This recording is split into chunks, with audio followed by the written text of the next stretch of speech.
story you're about to see will be startling, but it's based on a true experience. Something unexplainable from behind the veil. You know, the world of a teenage girl can be full of wonder and delight. But not always. Sometimes it can become a place of confusion, terror. And that's just what happened to Ruth Cooper. Just keep looking up at the corner of the ceiling.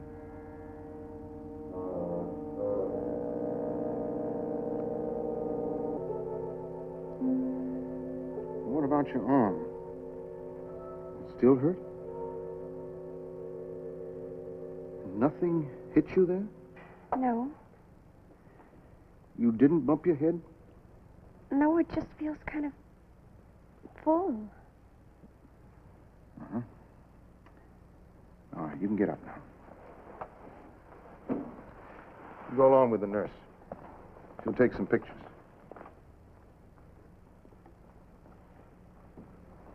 Dr. Madison, what is it? She appears perfectly normal. But why doesn't she know me? Her own mother. There was nothing unusual about her before this morning? Nothing. She was perfectly all right when we left Chicago yesterday. Nothing on the train or in the hotel last night? Not a thing.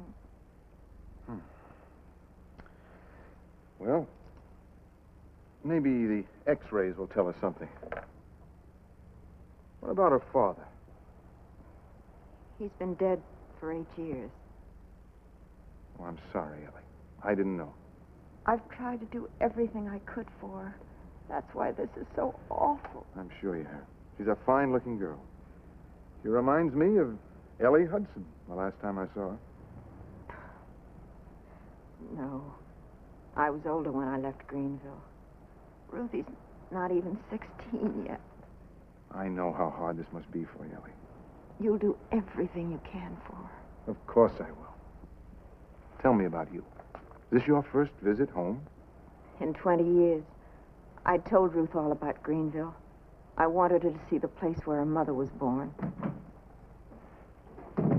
Why don't you wait in the outer office for a while? I'll talk to Ruth some more.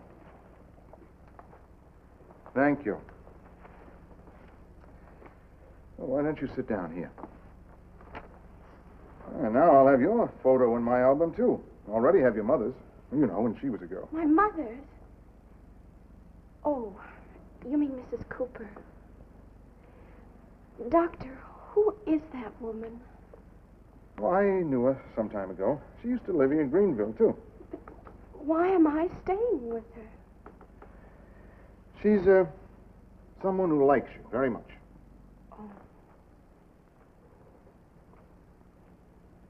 Can you tell me who I am?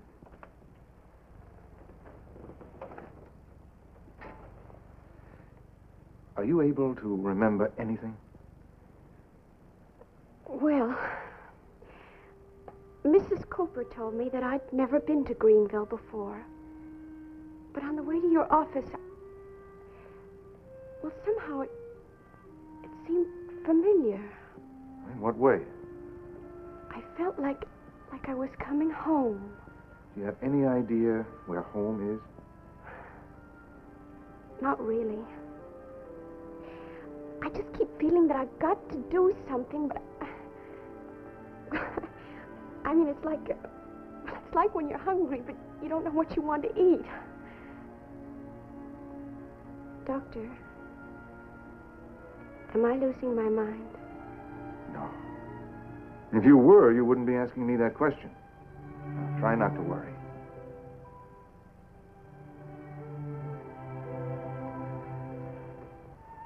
Is there anything else you'd like to tell me?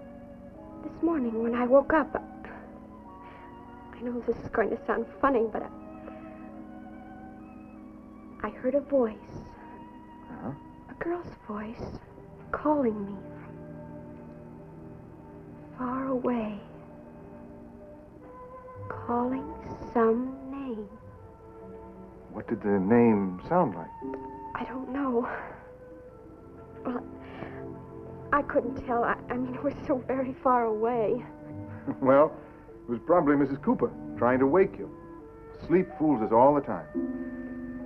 I'd like you to go back to the hotel now with Mrs. Cooper. With her? But why?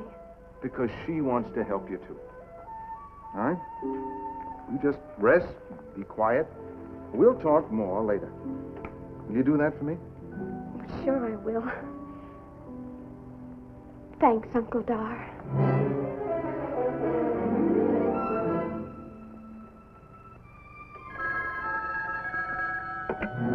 Hello? Yes, Dr. Madison. This afternoon? Yes, we can be ready.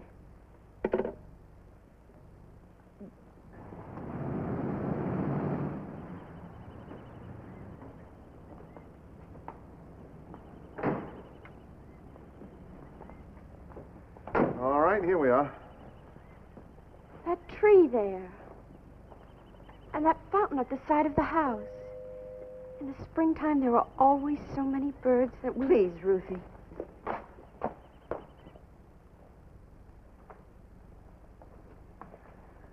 Hello, Ira. This is Mrs. Cooper and her... Well, the people I thought you and Martha would like to meet. Mr. Perry. How do you do? How do you do? Ruth?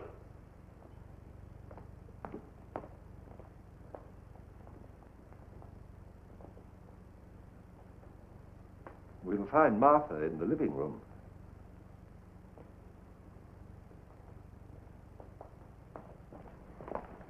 Oh, your leg seems worse again. You're Mrs. Cooper. Yes. Oh, do come in, please.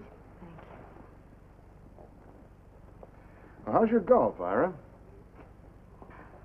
My, after 20 years. You must see a great change in Greenville. You know, we love this little town, but I wish I could see it through fresh eyes again like yours. Well, I really haven't had a chance to look around very much, but I'm sure Ruth is going to love it. Ruth, dear, I was just telling Mrs. Perry that I'm sure you're going to love Greenville. Oh, yes. I love this town. Why, how charming. Most girls your age would prefer the excitement of a big city. And Chicago is a fascinating place. You know, the last time I was in Chicago was 5 years ago. Maybe we'd better not leave Peggy's picture around. Well, I don't think Martha will let anybody change that. Frightened? No, but perhaps I don't know exactly what you mean. Oh, no, frightened. Frightened is the wrong word. Awed is a better word. Hello, Duffer. Hello. Oh, hello. Hello. How have you been? Why, Duffer acts as though he knew her. Of course, dogs often react that way to people who like them. I can't explain any of this, Ira. Did you tell her his name? No. Then how did you know it? I have no idea. You remember the nickname that your daughter used to call me? Yes. 4 hours ago in my office, this girl called me Uncle Dar. Nobody ever called me that but Peggy. Could they possibly have met before Peggy died? No. She's never been here before. I ballerina. don't know how to... No. Well, I'm afraid, dear, it isn't yours. It was given to my own little girl years ago. Why, look at her arm. Oh, Mother, when was it broken?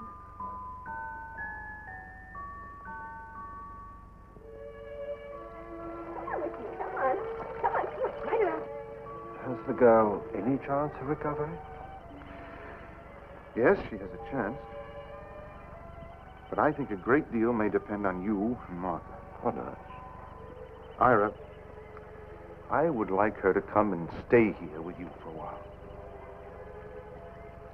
Live here? Yes, I think it's important. I think it may help to reduce her anxiety and her uncertainty. But how? Is it some sort of treatment? Well, it's one approach. You saw how she reacted to Martha and you. The dog, the ballerina. She seems to be following a definite pattern. In some cases, it's the only thing that's helped. Sit up. Come on, Zephyr. Come on, boy. You're asking me to do a very difficult thing. I should have to know some more about those other cases. Let's go inside. Now, turn around. Turn around. Turn around. Come on, turn around. This dog always has had a mind of his own. We're used to that around here. You mean because I have a mind of my own, too? I wasn't thinking of you, dear. Come on. Oh, you're so good. You're so good. Okay. Did you have a garden in Chicago, Mrs. Cooper? Huh? Sit up. Oh, no. Go get the ball. Go get it. Come on. You come back here this minute or I'll put you in the closet again. Would you excuse me, please? Come on, Doctor. Come on. I suppose you've considered every angle of this. How do you mean? Well, there's always the possibility that they're trying to put something over on us. When I first examined her, she was actually suffering the same pains that Peggy suffered the night she fell down those stairs and died. Now, I don't think they're trying to put anything over on us. No, I guess you're right. She's so like her. Because I haven't told Mrs. Cooper yet I want the girl to stay here. If she does stay here, will it be bad for Martha? Well, might even do her good. Providing, of course, she doesn't get so emotionally involved with the girl that she can't let her go. She'll have to lose her eventually. Dr. Madison? I'll have a word with Martha. If she says yes, I'll nod, dear. Dr. Madison, can anything be done for her? Anything? Perhaps. I certainly hope so. But it may mean you will have to make a great sacrifice. Oh, the money doesn't matter. No matter what it costs, I'll get the money somehow. I don't mean money, Ellie. What do you mean? You will have to let Ruth come and live here with the Perrys a while. You mean give her up? Just temporarily. But I can't tell you yet for how long. Oh, but I can't do that. You can't ask me to do that. Does that mean you know what's wrong with her? No, I don't, Ellie. But I think this may give us a chance to find out. I think it may help Ruth to get well. Can I live here with her? No, that wouldn't work. But you can visit her often. Will the Perrys take her?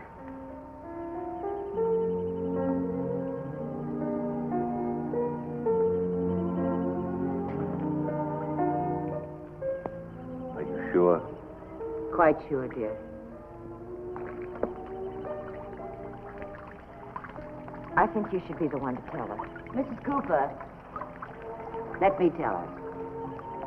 Dear, will you come here? Now, how would you like to stay with us for a while?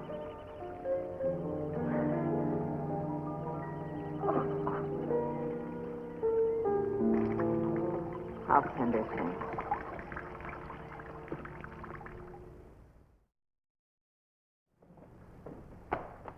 Mother? Oh, darling, you frightened me. I didn't hear you come in. I'm sorry. Mother, who is she? Oh, she's the daughter of a classmate of your father's. She seems so familiar. You've got a new hairdo, haven't you? Oh, yes. Do you like it? Yes, I do very much. Mother, could I have met her somewhere? No. No, you couldn't possibly have met her. Now, what have you got there, dear? What is this? Oh, my What list. is it? Oh, wait. I forgot Nancy. There. What do you think? What is it? Wait, it's for my birthday party next Wednesday. Now, Mother, I only want to invite my very best friends, you see, like Mary and Alice. What about Betty Hill? Do you think I ought to invite her, too? Well, dear, I think you should give it more thought. Now, why don't you go upstairs, and as soon as I finish the roses, I'll come up and help you plan. Oh, of course. I even forgot Joyce. I guess I better think about it for a while. Yes.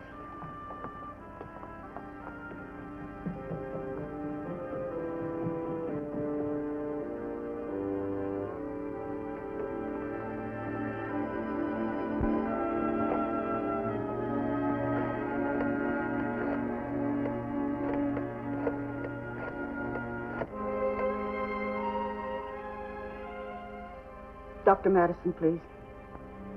This is Martha Perry calling. Will, something dreadful has happened. Well, what is it, Martha? The girl. She wants to have a birthday party. What? She believes that next Wednesday is her birthday. Will, that's the exact date of Peggy's birthday, and she wants to invite all of Peggy's girlfriends.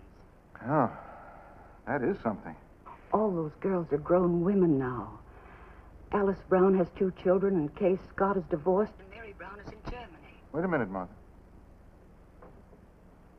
Peggy didn't have any friends in on a party on her 16th birthday. Joyce Martin came down with diphtheria. Peggy was exposed. Oh, that's right. Why, Peggy was in quarantine at home. She may be able to recall it. We'll just have to take a chance. Be very careful what you say to her. Do you want me to handle it when I stop by tomorrow morning? No, I'll take care of it. I promise to help her plan. All right. Be extremely careful. Well, I'm terribly worried. That night 10 years ago, I know, Martha. I know. Good luck. And don't hesitate to call me at once if there's anything I can do. Thank you. Mother, look. You were right. Imagine my forgetting Virginia. Is that right now? Well, dear, it's a shame you can't invite Joyce. Why not, Mom? Well, Dr. Madison just phoned and said that Joyce came down with diphtheria today. Oh, no. Yes. Mother, I was with Joyce that last week. Does that mean that I've been exposed? Oh, I don't know, dear, but we'll ask Dr. Madison when he comes by in the morning. Well, if this means I can't have my birthday party. Oh, now, dear. Even if you can't have girls your own age, well, we can plan some sort of a party. With who? Who'd come? Well, now, let me see. Dr. Madison would come. And then there's Mrs. Cooper. Mrs. Cooper? Yes, you like her, don't you? Well, yes, I like her, but Mother, she's such a sad woman. She's always so unhappy and confused. She's very fond of you. Mother, maybe asking her to my party would make her happier. Why, of course it would, darling. Well, let's invite her then. Oh, you're a dear. See that silly dog when I was getting ready? Hello, Ira. Oh, I'm sorry I'm late. I got held up in surgery.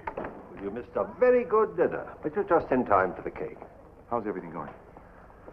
Well, she's a remarkable child, there's no question of that. Martha's grown to love her, and, well, so have I. Good. Every time Martha sees those stairs, she thinks of Peggy falling. You've done wonders with her, Ira. Her happiness at this time is very important to her treatment.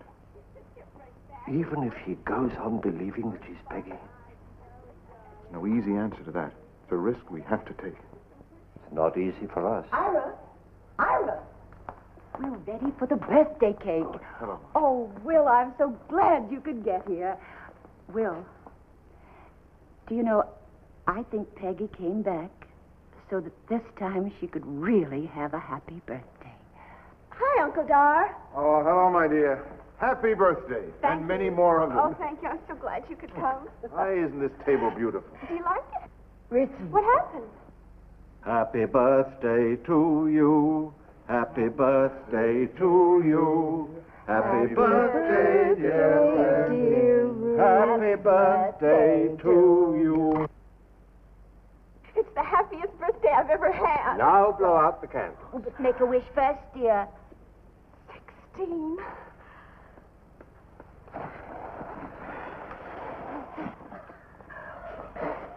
There you are, girl. 2 years. Of course, there's this. Oh, no, Ira, wait with that, dear. Oh, no, Mother, please let me open it All now. right, darling, open it. Oh, it's beautiful. Do you like it? Oh, look. Darling. Oh, may I go right up and try it on? No, not upstairs, dear. No. Oh, why not? That'll be all right. Of course, go on up and try it on. Oh, thank you. Please forgive me. I must. I'll take her home. Be right back.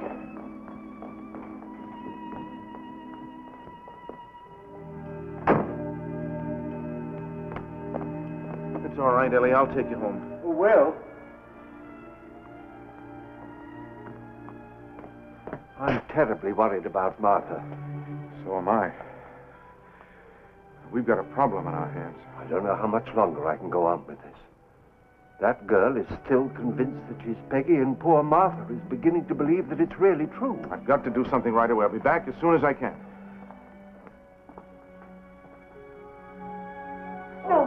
No, Peggy, no. Oh, Mother, what's the matter? I just want to show Uncle Dar my ballerina. No.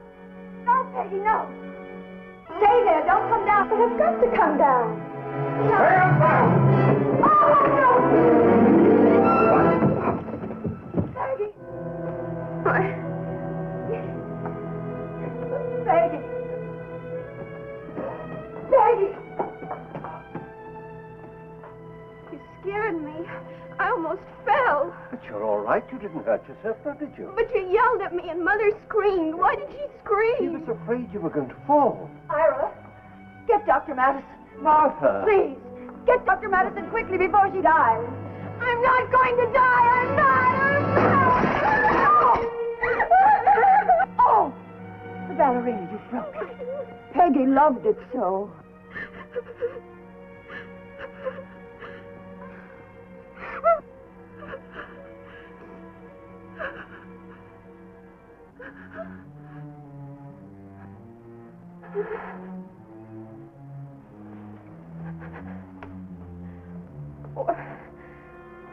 Who are you? Where's my mother? You've been visiting with us, friends of your mother. Now let's go home and give her a surprise.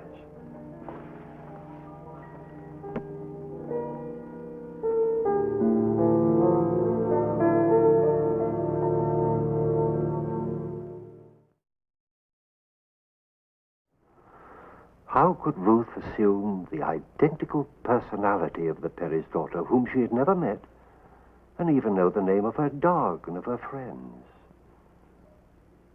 Was it because the spirit of the dead girl did take possession of Ruth during her fantastic experience? Well, these are questions for which, with all our knowledge, we have no sure answers.